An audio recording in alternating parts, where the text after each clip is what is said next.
Okay, here's a thought to kick us off. What if Albert Einstein, the absolute titan of physics, and a modern spiritual guide, this writer, Skylar fiction, what if they were actually talking about the same basic truths about the It universe? sounds a bit like a movie pitch, doesn't it? But yeah, that's exactly the territory we're exploring in this deep dive today. We're going to unpack these really fascinating, sometimes genuinely startling connections between Einstein's huge theories and the kind of deep insights in Skylar fiction's book, Breath of the Cosmos. Right, and specifically we're using an essay by fiction called The Breath in the Equation as our guide because it really maps out these convergences directly. Yeah, so our mission here is to see how these big physics concepts, light, time, gravity, even what reality is, how they might actually line up with, well, a sacred way of seeing the world. And the idea is you'll get a bit of a shortcut to understanding some seriously mind-bending stuff in both science and spirituality.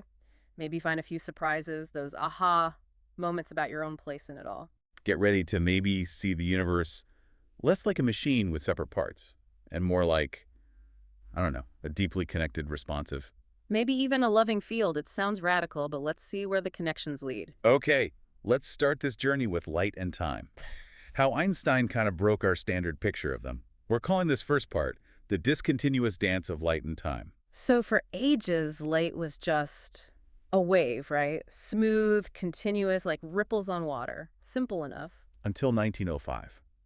And Einstein comes along, just completely shakes things up. He basically said, hold on, light doesn't always act like a wave. Sometimes it arrives in these little packets, indivisible chunks of energy. He called them quanta. We call them photons now. But the key was discontinuous. They just appeared all at once, not a gradual buildup. Which was a huge shift in thinking, a total departure. It really was. Our source calls it an ontological shift, changing the nature of reality itself.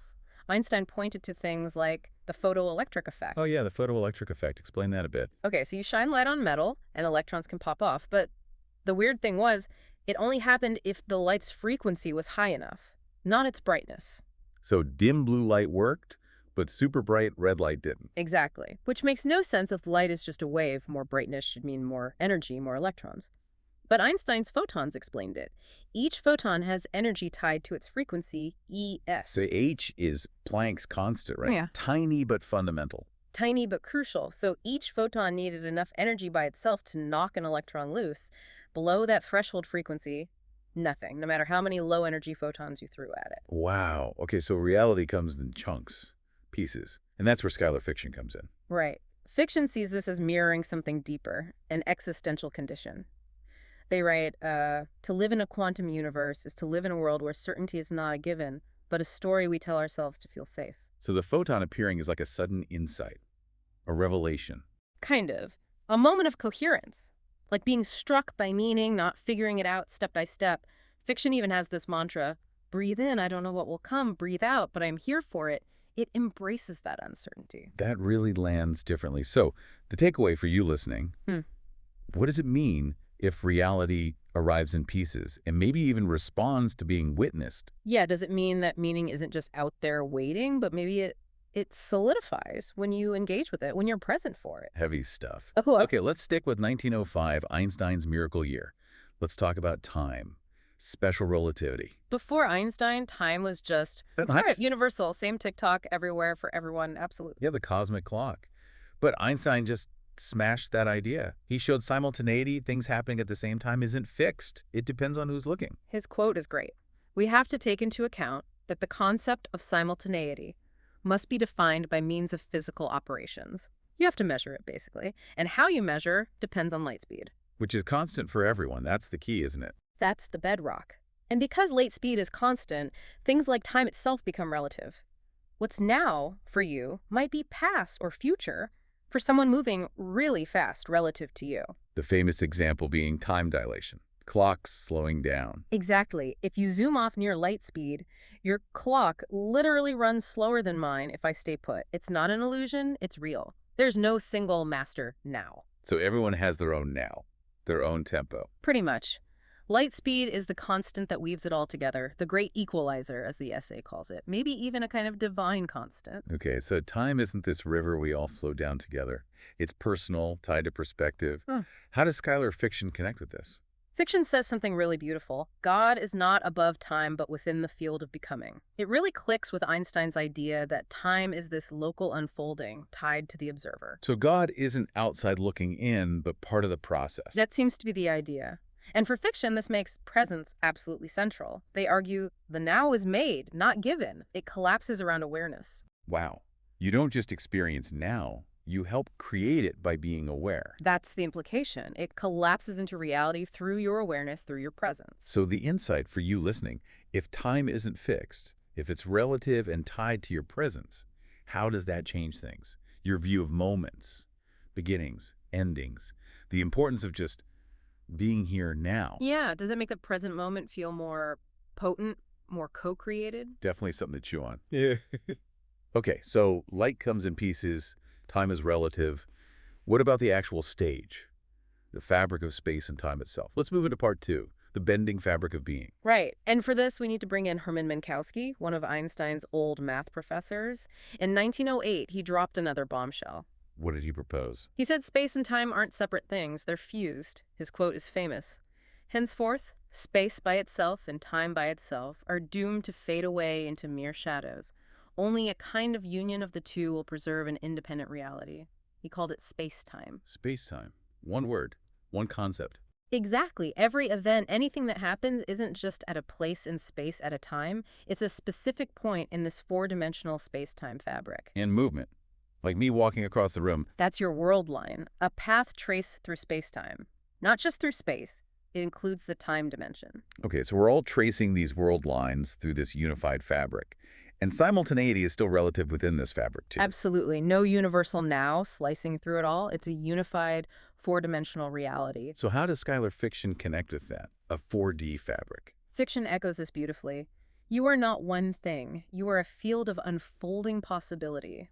A mystery in flux, awaiting the collapse of choice and the miracle of awareness. That sounds very quantum again, the collapse. It is, but it also maps onto space-time. Your being isn't just here now, it's this world line, this unfolding path. Fiction says our being stretches, extends, branches through possibilities in this space-time. And being present. For fiction, to be present is to breathe into its full dimensionality. To acknowledge that you're not just a point, but this whole path, this whole history and potential integrated into the now. Okay, so the takeaway.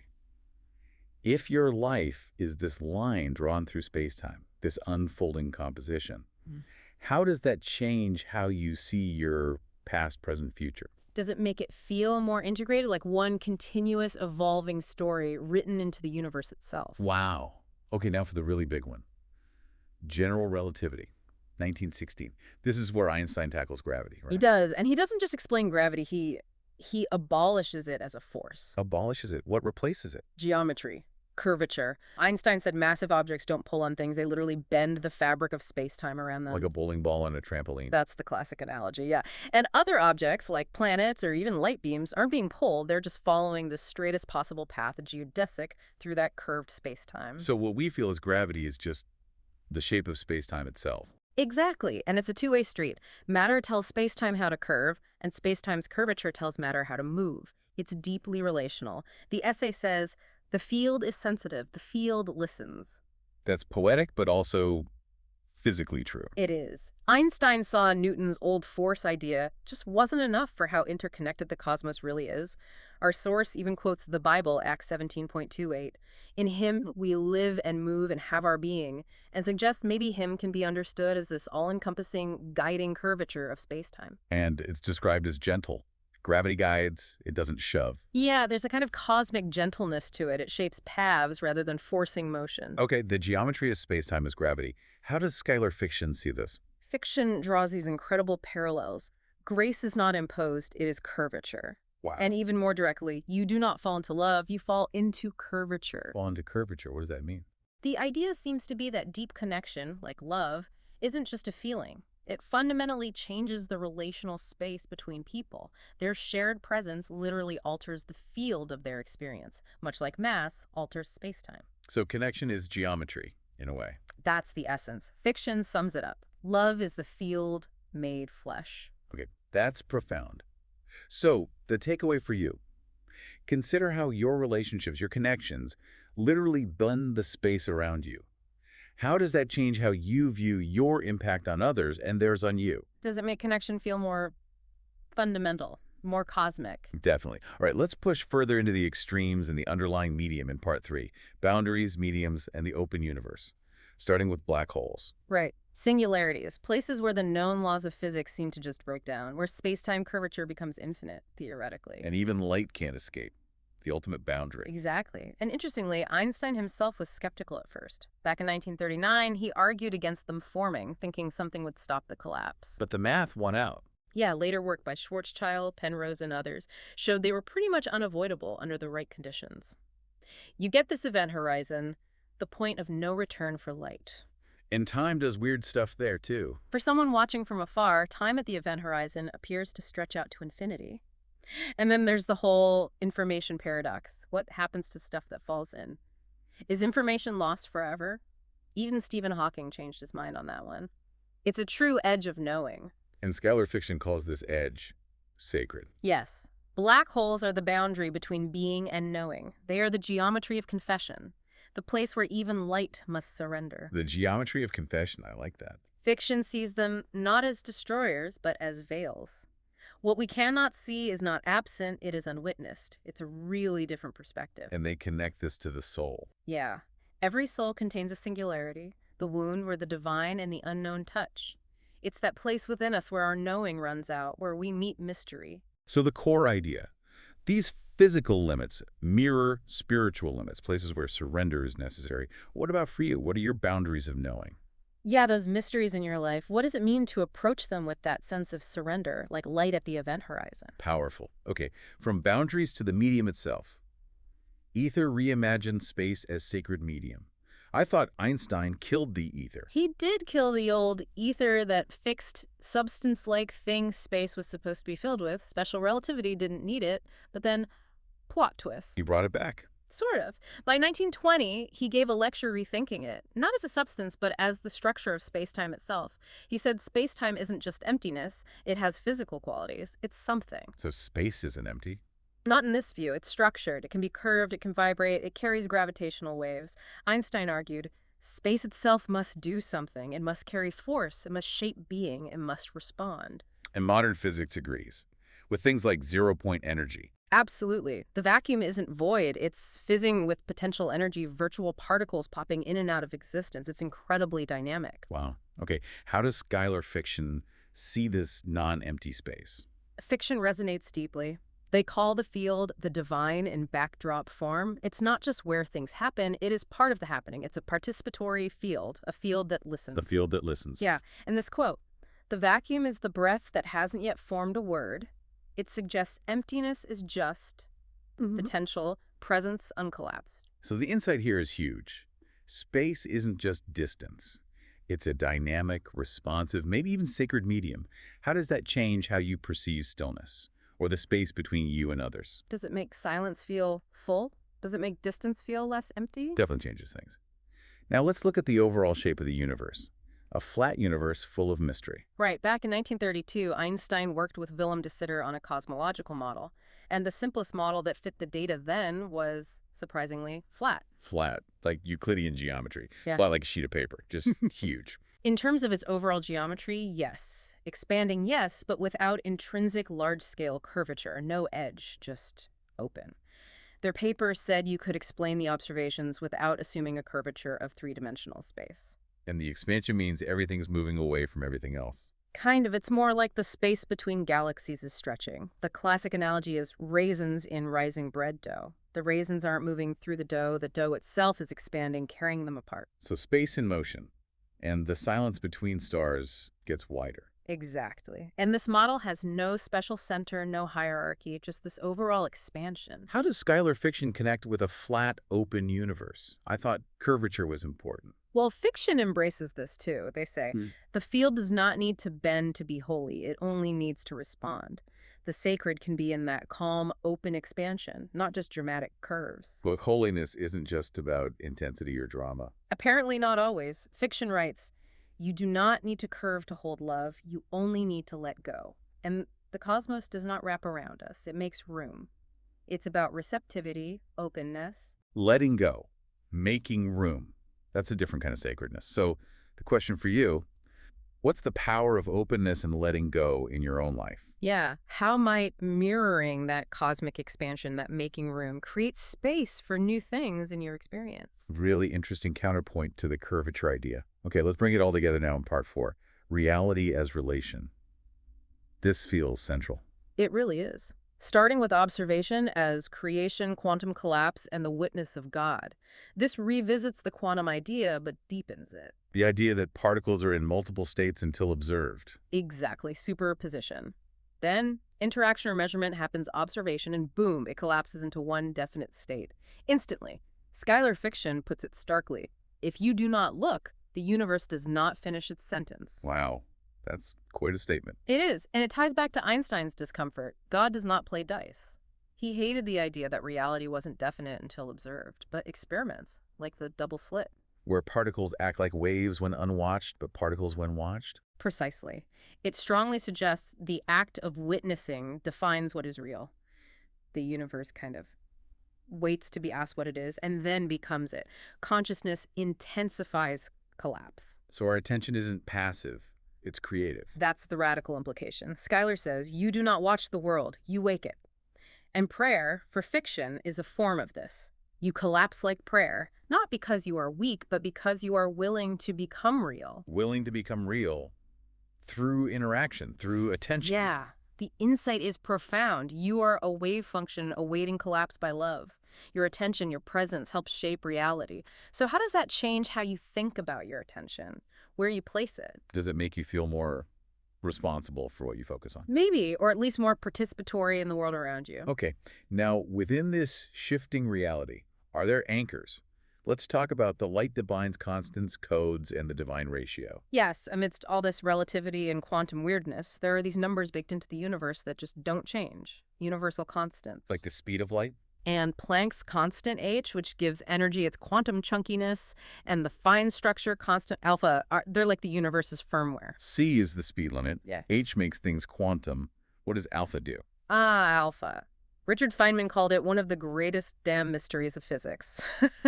It governs how strong the electromagnetic force is, basically, how light and matter interact. Its value is about 1137. Why 137? Nobody knows. But if it were different even slightly, atoms wouldn't hold together, stars wouldn't work, chemistry would fail, the universe would just fall apart.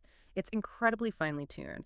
These constants are the fixed grammar of a shifting universe. And Einstein spent years looking for a theory to unite them all, right? It's his unified field theory, yeah. He believed there had to be a deeper equation connecting everything. So how does Skylar fiction view these unchanging numbers? As sacred anchors. God's spine, or the unchanging whispers inside the infinite becoming. C is the line God draws to protect mystery. H is the breath between beats. And A is the fingerprint of divine precision. Wow, so they're not just numbers, they're divine principles. Kind of. Fiction talks about the entangled logos, saying we're made of ratios, rhythms, love that repeats across scale. These constants aren't clues to solve, but fundamental vows to be honored. Vows. It's a strong word. So the takeaway, in a world that feels constantly changing, what are your constants? What unchanging principles anchor your reality, your meaning? Recognizing them, whether in physics or life, might offer some stability, right? Absolutely. Okay, final point in this section. Becoming the field unity ethics in the observer's heart. This connects the physics back to us. Einstein's lifelong quest for unity wasn't just physics, it was almost philosophical. He deeply believed the universe had to be a single, coherent field, a relational whole. And that we're part of it. Yes, participants, not spectators.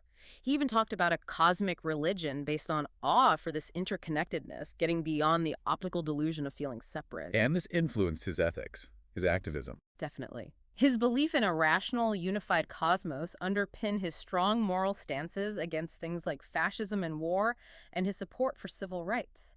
Understanding should lead to responsibility. So Skylar fiction picks up on this relational aspect for ethics. Directly. If the field is God, then to become ethical is to harmonize with the field, to vibrate with love. It's not about following external rules, but about inner resonance. Because we're all connected anyway. Exactly. Fiction states, there is no outside of God. You are not in the universe. You are of it, and every act is an act on yourself.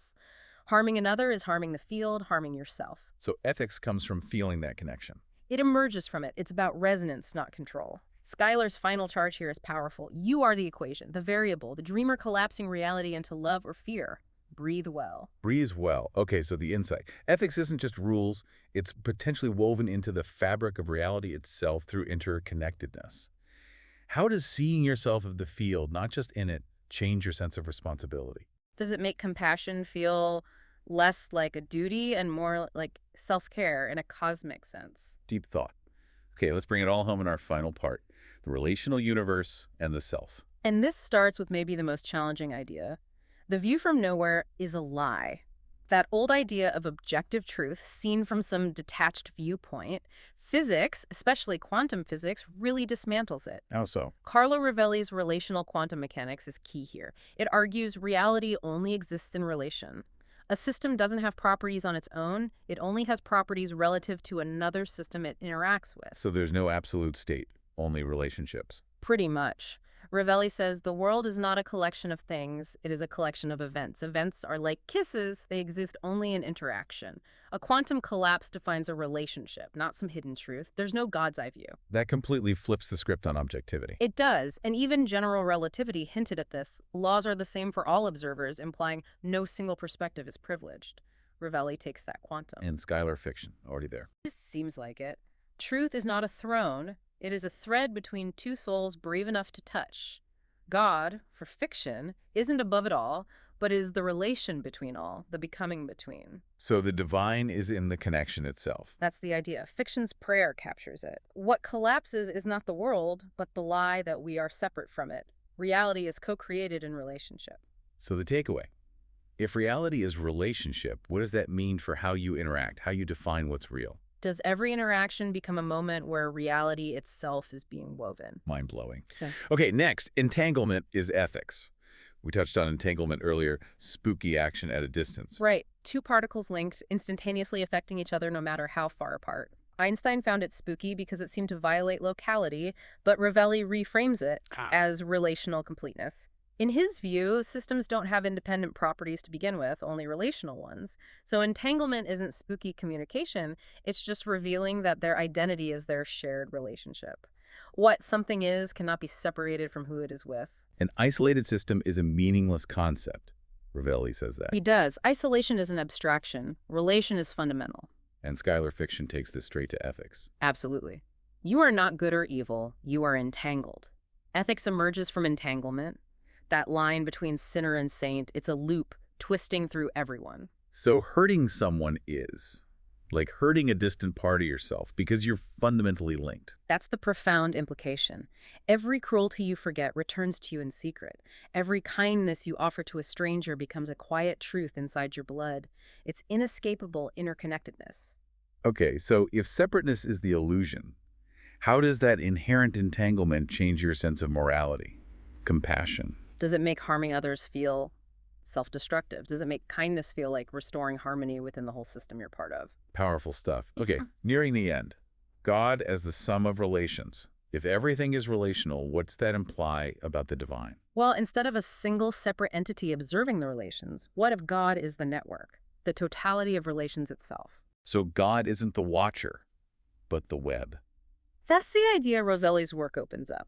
The physical world is a web of correlations.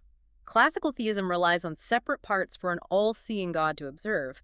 But what if the relations are primary? And Einstein searched for that unifying field, Suggesting a kind of ultimate interconnectedness, even if he didn't call it God. Skylar fiction embraces this fully. Completely. Okay. God is not a watcher. God is the watching itself, the trembling relation between breath and breath. God as a verb, the totality of relation, God between the gaps. God is not the answer. God is the context in which answers matter. That's a fascinating line. It reframes everything. The divine isn't outside, it is the interconnectedness. Every choice becomes a node in the divine, every injustice a wound in the relational body of being. So the sacred is everywhere, in every connection. No. How might seeing God as the sum of relations change your understanding of prayer, worship, connection itself? Does every interaction become a form of prayer, a way of participating in the divine web? Final concept. Forget the self. Find the field. If reality is purely relational, What about the I, the self? This is maybe Rovelli's most radical point. If properties only exist in relation, then even the observer, the self, isn't a fixed thing. It's also defined by its interactions. There's no absolute I. So you are a pattern of relations, not a core substance. Essentially, yes. Yeah. Quantum identity is already electrons are indistinguishable. Rovelli extends this. There is no meaning in saying that a system has a property at all, if not with respect to another system. The ego, the story of me as separate and in control, starts to dissolve. And Skylar fiction echoes this dissolution. Absolutely. The self is a mirage reflected in the eyes of others. You are real not because you exist alone, but because you ripple through the field. And crucially, there is no soul outside the song. You are not saved alone. So ego death isn't loss, it's expansion, melting into the field. That's the spiritual interpretation. Fiction writes, when I died metaphorically, presumably, nothing stopped. The field kept breathing, and in that breath, I became more than me. I became the one who sees through me. Wow. Okay, so the final question for you. If yourself is a relational pattern, part of this larger field, what freedoms open up when you let go of that tight grip on me? When you forget the self and find the field, does it lead to a deeper belonging, a release from isolation? What a journey. We've seen Einstein's physics, pushed further by Rovelli's relational view, converging in really stunning ways with Skylar fiction's spiritual cosmology. Yeah, the core theme that just keeps coming back is reality isn't fixed. It's not separate things. It's relational, it's participatory, it's alive with connection. So our final provocative thought for you to take away. If every bit of your attention helps create reality, if every relationship literally shapes the geometry of existence, what does that awareness call forth in you day to day? How might you live differently, knowing you're not just looking at the cosmos, but you are the cosmos? A participant, a note in this immense unfolding song, with your own breath, your own awareness being absolutely vital.